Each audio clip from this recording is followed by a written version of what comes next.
Bonjour, j'espère que vous allez bien. On se retrouve aujourd'hui pour une nouvelle vidéo.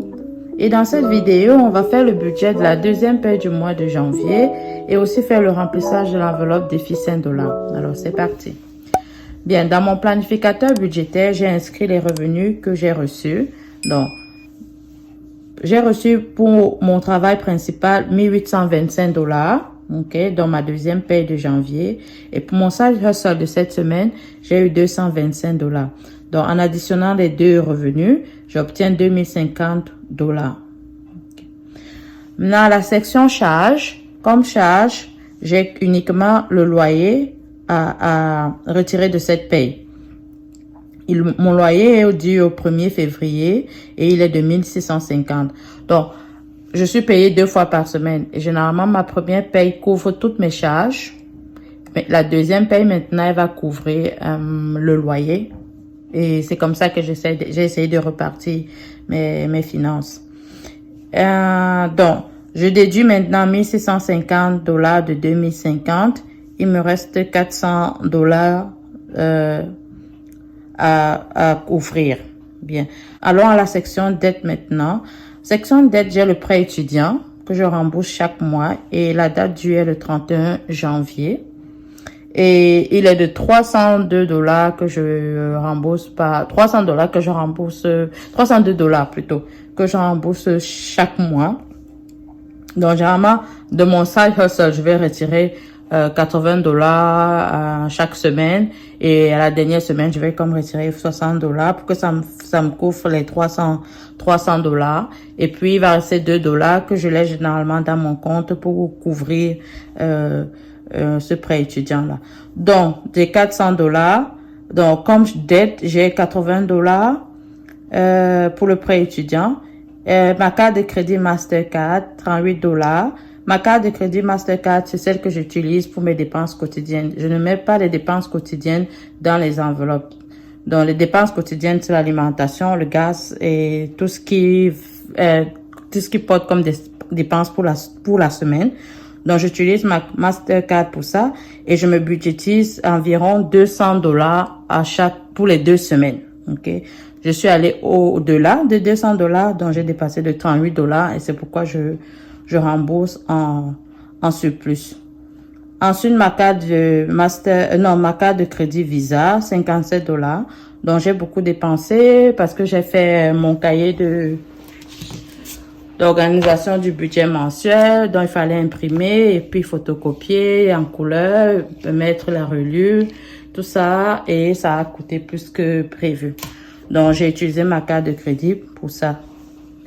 Donc, ça m'a fait $57. Donc, j'additionne $80 plus $38 plus $57. Ça fait $175. Donc, maintenant, je viens déduire $175 de $400. Ça me fait $225 qui me reste. Donc, les $225 qui restent, je laisse la section épargne parce que dans la section épargne, j'ai déjà mis avec moi ma première paye de janvier puisqu'elle est assez grosse pour couvrir les charges et l'épargne. Donc, j'ai déjà couvert l'épargne avec cette première paye de janvier. Donc, je vais à la section maintenant dépenses quotidiennes pour mes 2 semaines. Donc, comme je disais, je budgétise généralement $200. C'est un montant déjà que j'ai arrêté parce que ça me permet aussi de ralentir dans mes dépenses parce que si je mets beaucoup, je vais dépenser beaucoup plus et j'aurai tendance à beaucoup vouloir acheter. Donc, je me limite à $200 pour les deux semaines. Donc, dans alimentation, j'ai mis $120 pour le gaz, dans le carburant, $50, la lessive, non, puisque j'ai déjà payé ma carte lessive sur la première paye de janvier. Puis, le café, $10. Mon café, quand je parle de café, c'est généralement Tim Hortons. OK? Et le petit plaisir, $20. Donc, si je veux peut-être aller faire un achat à McDo ou bien dans une restauration rapide et tout, c'est $20 que j'ai assigné. Alors, dans le total, c'est 120 plus 50, 170, 180 plus 20, 200. Donc, je vais mettre total 200. Donc, 200, je déduis de 225. Alors, il reste 25 $. Maintenant, dans la section enveloppe, je ne mets rien du tout et je vais passer directement à l'épargne extra. Dans l'épargne extra maison, je vais rien mettre, mais dans défi 5 $, je vais mettre les 25 $ uniquement dans l'enveloppe défi 5 $. Et on se retrouve avec un budget de 0 $. C'est pourquoi c'est un budget bas 0. C'est-à-dire chaque dollar a une place qui lui est attribuée. Donc, maintenant, on va passer au remplissage de l'enveloppe défi 5 $. C'est parti. Alors, j'ai retiré à la banque 25 $ et sur mon petit coupon, j'ai mis mon bordereau de banque. J'ai mis juste les billets dans les espèces dont je voulais. Je voulais uniquement les espèces de 5 $. Donc, j'en ai pris 1, 2, 3, 4, 5. Donc, 25 $ et le montant de retrait total est de 25 $. Donc, on peut encore vérifier. Alors, 5, 10, 15, 20 et 25.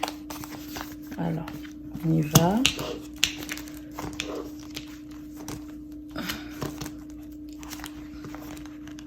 Et combien j'ai? On a déjà 5, 10. Donc, en ajoutant tout ça, on a maintenant 5, 10, 15, 20, 25, 30 et 35 $.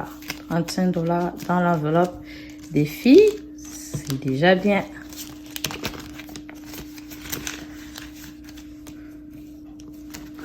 Et c'est bon pour l'enveloppe.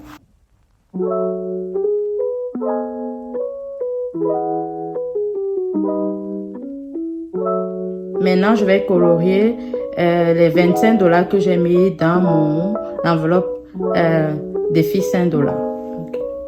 Alors, je dois colorier 5 secs. On a déjà un fait.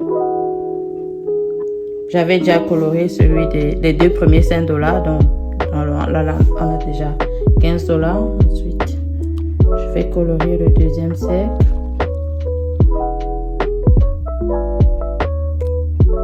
Donc, ça fait 2.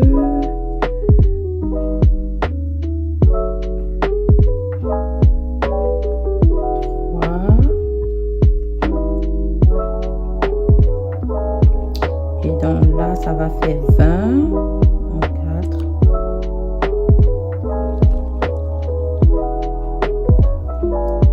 Et 25. Que je viens de mettre. Alors, donc j'ai bien coloré mes 5 secs. 1, 2, 3, 4, 5 pour aujourd'hui. Et les 2 précédents que j'avais déjà fait. Bien. Donc. C'est tout pour aujourd'hui. Merci d'avoir regardé jusqu'au bout. On se dit à la prochaine pour une nouvelle vidéo. Bye bye.